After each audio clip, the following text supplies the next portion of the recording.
সরকারি বিধি অনুযায়ী কর্মকর্তা-কর্মচারীরা অফিসে আসতে শুরু করেছেন। এ বিষয়ে আরও জানতে রাজশাহী উন্নয়ন কর্মকর্তা RDA থেকে যুক্ত হচ্ছেন সহকর্মী বুলবুল হাবিব।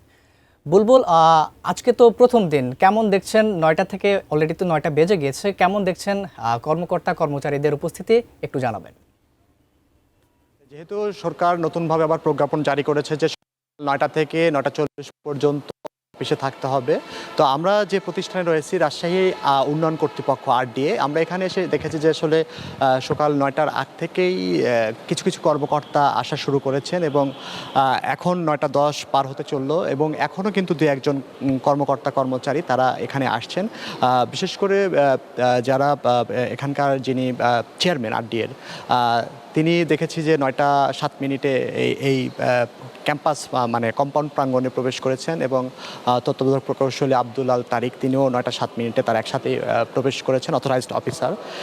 এর বাইরে প্রধান নির্বাহী কর্মকর্তা তিনি কিন্তু ৯টার সময়ই এসে উপস্থিত হয়েছেন এবং এখানে স্টেট অফিসার রয়েছেন, তারাও সময় মতো এসে পৌঁছেছেন এবং অনেক কর্মচারীদেরকে আমরা সময় মতো আসতে দেখেছি। তবে এখনও কিন্তু যেহেতু এই প্রতিষ্ঠানে ৫০ থেকে ৫৫ জনের মতো কর্মকর্তা কর্মচারী রয়েছে সব মিলে, এখনও দু একজনকে আমরা ভেতরে ঢুকতে দেখলাম। অর্থাৎ বলা যায় যে মোটামুটি যে এই প্রতিষ্ঠানের কর্মকর্তা কর্মচারীরা যে টাইম শিডিউল সেগুলো মোটামুটি মেনটেন করেন, এমনটি কিন্তু তারা বলেছেন যে শুধু এই নিয়ম না, নিয়মের আগে থেকে তারা তাদের যে সময়সূচি সেই সময়সূচি মেনে তারা অফিসে আসা যাওয়া করেন। তবে অন্যান্য প্রতিষ্ঠানেও আমরা খোঁজ নিয়েছি, সেখানে কিন্তু বিশেষ করে প্রকৌশল রিলেটেড যে প্রতিষ্ঠানগুলো, ইঞ্জিনিয়ারিং সেকশন যেমন গণপূর্ত অধিদপ্তর বা রোডস অ্যান্ড হাইওয়ে এবং স্বাস্থ্য প্রকৌশল, জনস্বাস্থ্য প্রকৌশল অধিদপ্তর, এখানকার কর্মকর্তারা কিন্তু আসলে ওনারা স্বাভাবিকভাবেই প্রায় দেখতাম যে হলো খোঁজখবর নিলে বাইরে থাকেন এবং তারা সেটাকে জাস্টিফাই করার চেষ্টা করেন,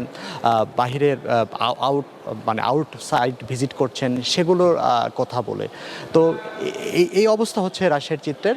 এখন যেহেতু সরকার যে জনগণের ভোগান্তি লাঘব করার জন্য, নাগরিক সেবা দ্রুত বৃদ্ধির জন্য যে উদ্যোগ নিয়েছেন, সেই উদ্যোগকে আসলে বেশিরভাগ কর্মকর্তা কর্মচারীরা সাধুবাদ জানিয়েছেন, নাগরিকরাও সাধুবাদ জানিয়েছেন। তবে তারা বলছেন যে এটা যদি আসলে রোজার সময়ের জন্য একটু ধীরে মানে দেরি হচ্ছে, কিন্তু অন্য সময় আসলে তারা এই পুরো সময়টা মেনটেন করার চেষ্টা করবেন। তো এই ছিল এখান থেকে আবির যে কর্মকর্তা কর্মচারীরা এখন আসছেন প্রতিষ্ঠানগুলোতে, তার খবর।